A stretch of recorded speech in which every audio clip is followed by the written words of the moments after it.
Oh, me oh my, that is delicious. Hello, I'm Rosemary Moon. I'm a whisky woman. And I'm speaking to you today on Burns Night, the annual celebration of the birth of Scotland's national poet, Robbie Burns. And the whisky that I'm going to tell you about, you're not likely to be able to get it if you're one of my huge handful of overseas viewers, and indeed you may find it a little bit difficult to get hold of anywhere, because the dram that I'm talking to you about is from a very new lowland distillery called Lochlea, and it smells absolutely wonderful.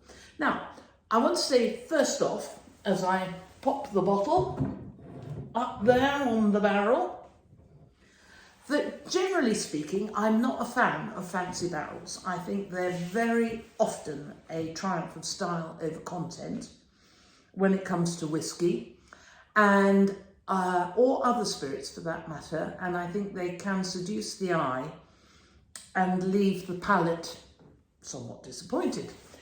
But this is the exception to the rule. So the colour probably gives it away. This is sherry barrels, and it's first fill Oloroso sherry barrels. So it's going to have a wonderful, deep, rich, raisiny flavour. You can just see that by looking at it, but it's so apparent on the nose. And that, I think, in itself is you know, lowland whiskies have had, I'm talking Scotch whiskies, of course. There are other whiskies, but the ones that interest me are Scotch whiskies. So, lowland whiskies have had really rather a bad press in the last few years.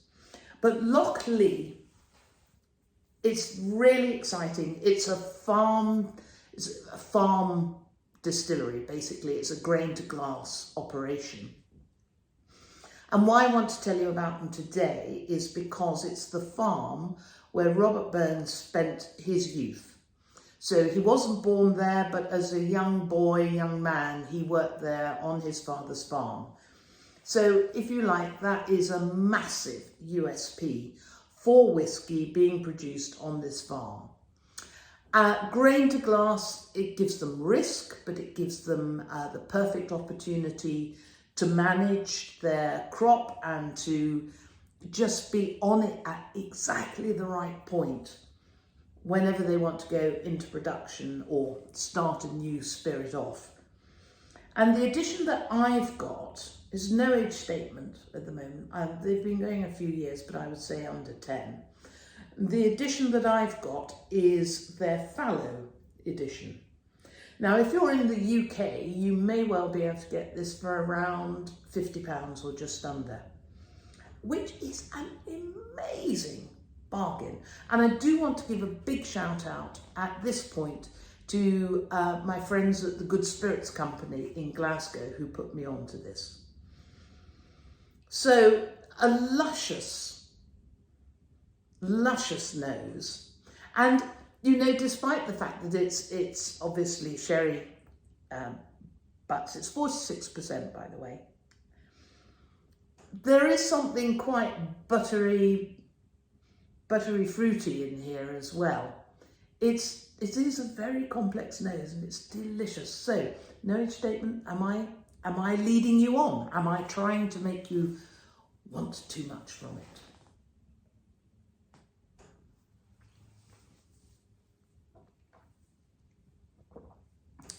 It is mouth-filling, dear viewer. Beautiful peppery finish on it, which is sitting on top of sort of flame raisins and figs. Really deep, fruity flavours. If I say caramel, I mean it in a good way. And yeah, almost those caramelized almond flavours. It's so satisfying. And what is amazing as I say, for a non-age statement is the length of finish. It's, you know, we always used to say in the food world that if an artisan product or a farm product lasted in the mouth, you could tell that it was something that had been handmade. Well, this has the same effect. It really is mouth-filling. So that was my first taste.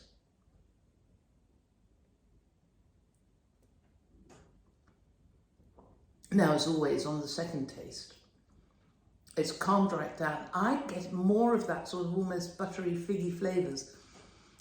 Years ago, I wrote a recipe which remains a favourite, which had whiskey in it, actually, and it was a pecan and fig tart with whiskey and orange in it.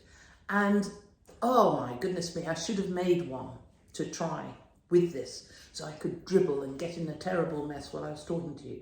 But this would just be heaven with that. It is delicious, and I cannot wait to taste what else they're going to produce. I know that my local deli and bottle shop, Kirkness and Gorry, they had a different edition in at Christmas, and I really must go and see if they've still got it, because I would like to have it in my barrel. So that's the Lochlea, and again, you see, I don't think I want to put any water with that because it is so smooth and stitched together. Now, excuse me, I got quite close to you then, didn't I? I have been given another non-age statement Oloroso finished whiskey, and this is from Lindores Abbey. So this is in Fife, so this is on the east coast of Scotland, whereas the Lochlea is on the west coast. And this one comes in at 49. Oh, don't go away. People like looking in there, seeing if they can spot what else is in there. This comes in at over 49%. And again, no age statement, new distillery. So,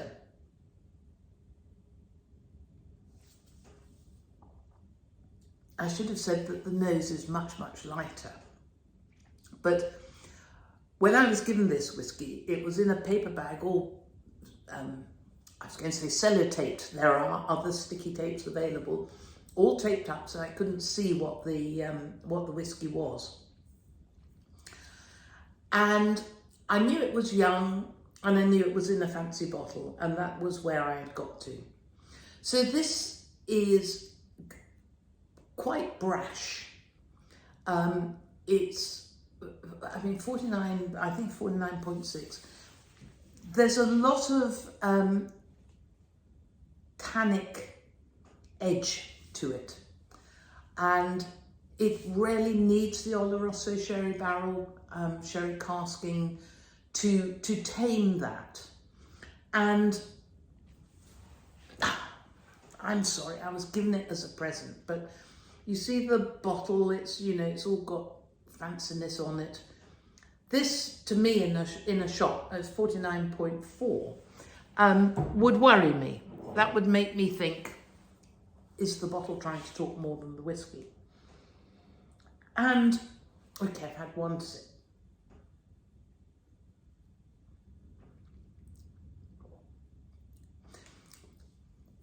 Second sip, the brashness has gone away, but there is kind of an edge to it. A bit of bitter edge. Look, it's January. I'm well tuned into bitter because, of course, it's marmalade season, marmalade making. This would be a super whiskey to have with haggis. I don't know that I see it as a whiskey that I would be picking out for the end of an evening. Really, it hasn't quite got that finesse. So if I go back to the Lochlea, oh look, I need to swap hands and I'm getting in a terrible tiz because I'm in my Orkney chair and I really need a little table in front of me, but hey, you'd think I was an amateur.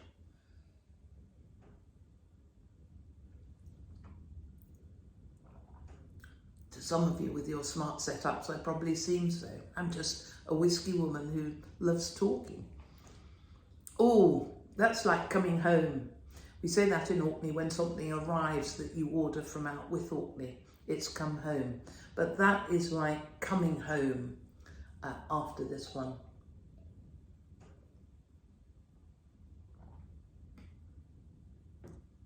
It's kind of piggybacking off the other one, but it's definitely not as stitched together. I shall have to come back to it and see how it goes. I'm sorry, I got close again.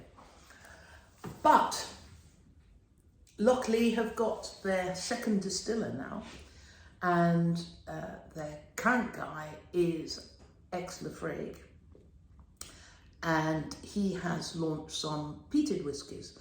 Now again, I think as a whiskey woman, the whole discussion about peating and all of the climate implications of that is probably something, I don't know, do you agree with me? I think it's something that concerns women more than men. If you put these two on a shelf next to each other and said to me, what would you buy? Apart from the connection to Robert Burns, which of course is fantastic for them, I would have to go for the Lochlea. And they are really exciting. I think they're absolutely one to watch. And I think if you see one of those square bottles sitting in your local retailer, or if you buy online, you can see it in your online retailer, then I would suggest you go for it. Now, as you know, I have been a bad and inefficient poster of whiskey videos in recent years. Really since I lost a lot of them. So I have started writing about life here in Orkney on a new platform, or new in the UK, called Substack. And I am going to be starting a second Substack called Rosemary Moon, a Whiskey Woman. So I can include videos on that, and the content is all mine. It's not using a third party or second party, or basically YouTube or any other platform like that. So I'd love it if you came on that journey with me, and please look out. Oh dear. It's the parsnip soup with black pudding that we had for lunch just beforehand. Please look out for me. If you're already on Substack, keep looking out for Rosemary Moon, a Whiskey Woman. And there's my Orkney Island life as well. So if you're interested in both aspects of my life, subscribe to both. If not, then just subscribe to a Whiskey Woman. And I look forward to seeing you there. In the meantime, oh, damn it, Slan Jivar, and thanks for your company. Until I see you on Substack. Bye for now. I obviously didn't pour quite enough into that glass. Hey ho.